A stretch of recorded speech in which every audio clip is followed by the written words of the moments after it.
د هوا په سړېدو سره د کابل ښار اوسیدونکي د لرګیو د بیو له لوړوالي شکایت کوي.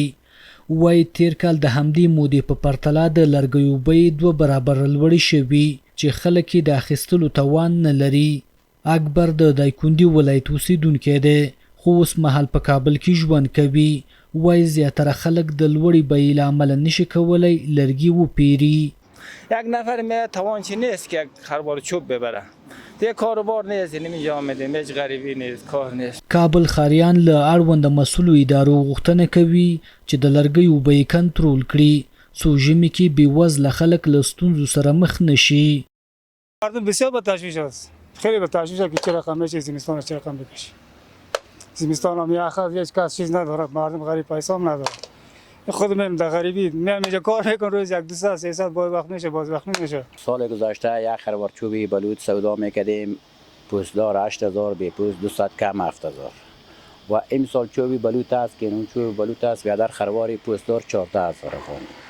دادی بالا شده که چوبی بلوط بند شده از پکتیا و خوست نمیاد بیادر چوبی بلوط قطع کردن نمیمونه بیادر و قیمت شده.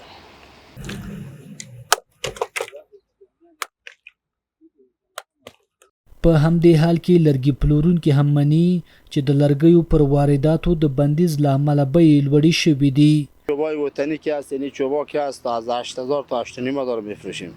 دیگه وضع اقتصاد مردم هم بسیار ضعیف است. قدر فروشات یک پارسال بودیم سال هم نیست، از توانشان نیست، کار نیست، غریبی نیست، بیچارگی نیست. مردم هم حیران مانده که ما چی کار کنیم دیگه. بلخوا په کابل کې د لرګیو د خرڅلاو ټولنې مسؤلان د لرګیو د بیو د لوړوالي لامل د لغمان، ننګرهار، پکتیا او پکتیکا ولایتونو څخه د حکومت له لوري د لرګیو پر انتقال بندي زیادوي. د دوی په خبره د ځنګلونو پر وهلو له بندیز وروسته بازار کې لرګي کم شوي او بیه هم لوړه شوې ده.